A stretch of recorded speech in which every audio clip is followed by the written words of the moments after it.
While the surprise of the NBA draft lottery was the Dallas Mavericks winning the rights to draft Cooper Flagg with only a 1.8% chance to land the top overall pick, it might be equally fascinating how the San Antonio Spurs, just 2 years after drafting generational big man Victor Wembanyama, have landed the number 2 overall selection in this year's draft with just a 6.3% chance. Obviously, the question here for San Antonio is one of their timeline. Do the Spurs believe that they could start contending for a championship right now if they go all in by trading for another star to pair with Wemby and DeAaron Fox? Or are the Spurs going to take it slow and wait a little bit longer until Wembanyama is more in the prime of his career before they hunt for a significant roster addition?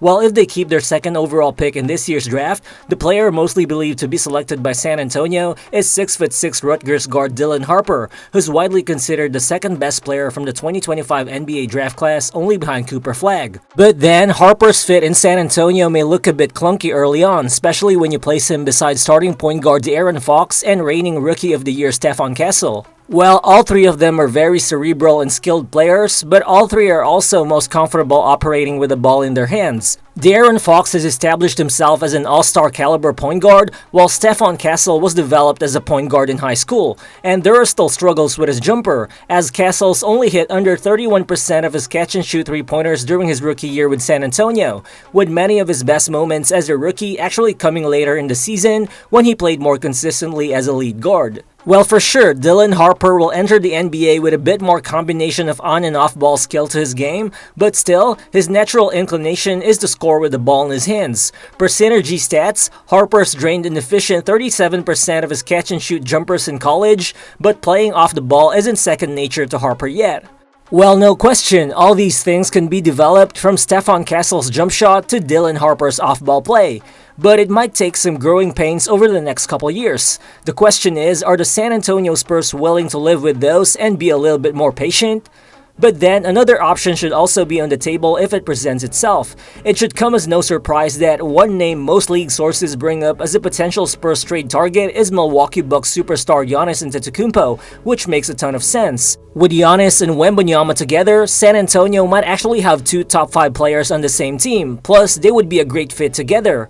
First off, Giannis and Wembanyama would lead a dominant San Antonio Spurs defense that virtually no one would be able to score against in the paint, while allowing the Spurs to defend all over the floor in an even more devastating way than the Bucks did with Brook Lopez once you surround Giannis and Wemby with the right wings. But even on the offensive end, San Antonio would be quite scary. With Giannis' destructive interior game and Wembanyama's perimeter chops both as a shooter and ball handler, the Spurs will be able to get buckets in a lot of different ways. So for opponents, do you consistently put your center on Giannis defensively and risk him getting beat down by the NBA's best transition player? Or do you play your big man on Wembanyama, knowing that your center is going to be pulled away from the basket, which will prevent him from helping once Giannis starts to drive? Throw in DeAaron Fox into the mix and problems for defenders start to compound even more. How are defenders going to guard Giannis and DeAaron Fox ball screen actions? You can't switch them because Fox would hammer bigs in space with his speed. You'd probably want to play drop coverage there, but then the counter for San Antonio would be running Fox and Wembanyama ball screens, wherein they can unleash Wemby as a pick-and-pop threat, while DeAaron Fox drives into the lane where he can either attack the basket or set up Giannis as he roams around the dunker spot.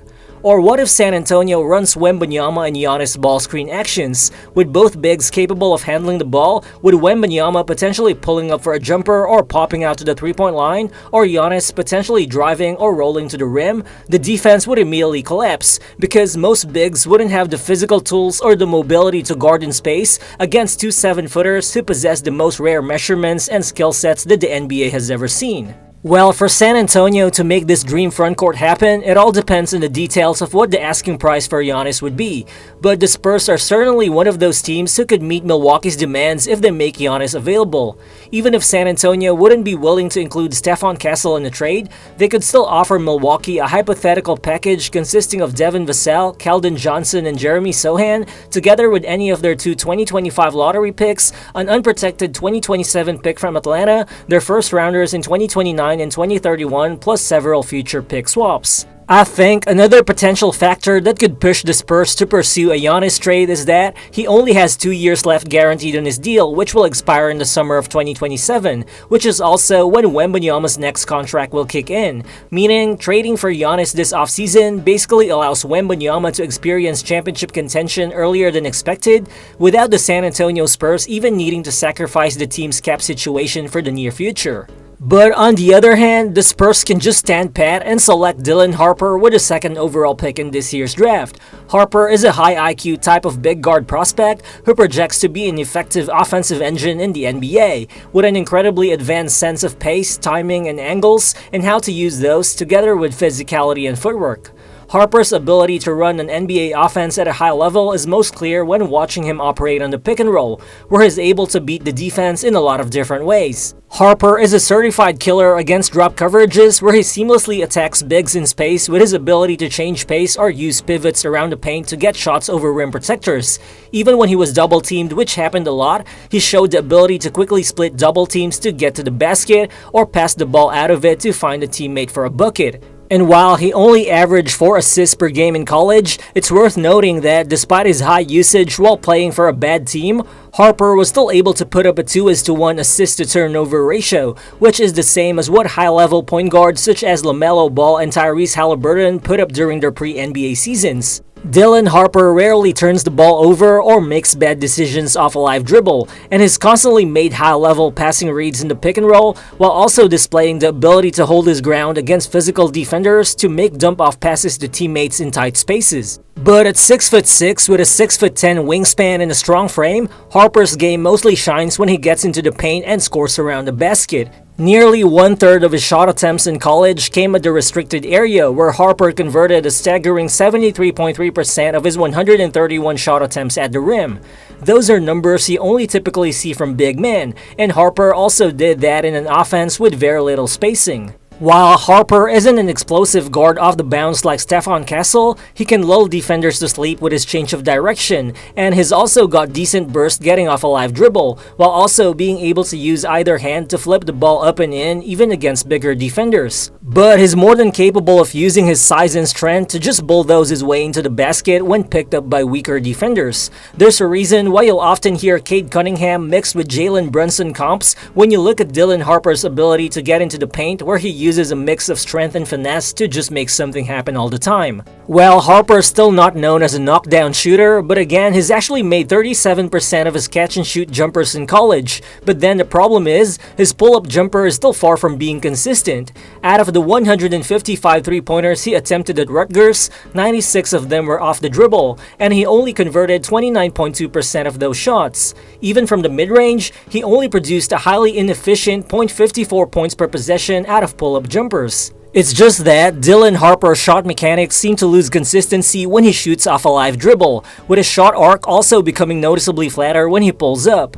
Well, obviously in San Antonio, Harper wouldn't have to take a lot of pull-up shots early on, and he would definitely benefit from being fed a ton of catch-and-shoot looks from better teammates as part of an advanced NBA offense. But the question is, how convinced are the San Antonio Spurs that Harper as a second overall pick can actually develop into a 3-level scorer in the NBA? And can he actually contribute to winning as part of a team which already features 2 young guards who, just like him, would also need the ball in their hands most of the time? Well, if any, in recent years, San Antonio has prioritized drafting players with good perimeter size with an offensive game that could use some time to develop and not the other way around. Keldon Johnson, Devin Vassell, Stephon Castle, and Jeremy Sochan are all switchable defenders in that 6'5" to 6'8" range, while having wingspans that are at least 3 inches longer than their listed heights. And Dylan Harper at 6'6" with a 6'10" wingspan also fits that profile. He won't be drafted by San Antonio as a lockdown defender, but Harper's already got solid reaction time with quick hands and with the ability to read passing lanes and cover a ton of ground in a hurry. He projects to be able to guard positions 1 to 3 in the NBA, and that could complement what the Spurs already have defensively. With their current players, San Antonio's already got a blueprint for immense defensive switchability in the perimeter, all while having Victor Wembanyama in the middle, who has a chance to be one of the best defensive anchors of all time. Overall, I think it's easy to imagine the Spurs going down a similar path to what the OKC Thunder have in terms of financial structure, with a star guard on a max deal together with multiple young stars on rookie contracts. And also, as the Thunder have shown in the playoffs, it never hurts to have as many capable ball handlers as possible on the floor at any given time. So I believe having Harper, Castle, and Fox all together on the floor should pay dividends for San Antonio if they can figure out how to play together. But then again, among the Spurs' young core, Devin Vassell has been the only consistent perimeter scorer, and if the Spurs see a questionable future for Dylan Harper as a shooter, it may only make life hard for Victor Wembanyama and DeAaron Fox. This is what makes trading for Giannis Antetokounmpo right now even more tempting, as having him on the floor just opens up a lot of spacing for San Antonio, and adding him to a potential starting five with Wemby, Fox, Castle, and Harrison Barnes already gives the Spurs a championship-level ceiling in the playoffs. But at the same time, you could also make an argument that San Antonio's still not at that point where they could pass on a potential future all-star level guard like Dylan Harper just because of his potential fit with the team. He might not impact the Spurs the way Giannis would be able to right from day one, but Harper would still definitely contribute to the Spurs with his scoring, playmaking, and defensive activity if they were to make the playoffs next season. More importantly, by the looks of it, Dylan Harper and Victor Wembanyama have the ceiling of an iconic scoring duo and a championship-level tandem for years to come, and the only way we'll get to see that is if the San Antonio Spurs would be willing to employ a little bit more patience this offseason.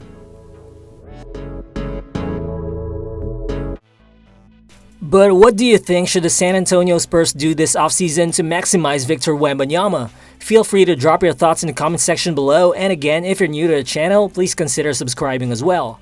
Again, this has been Real Balls, and I'll see you on the next one. Peace.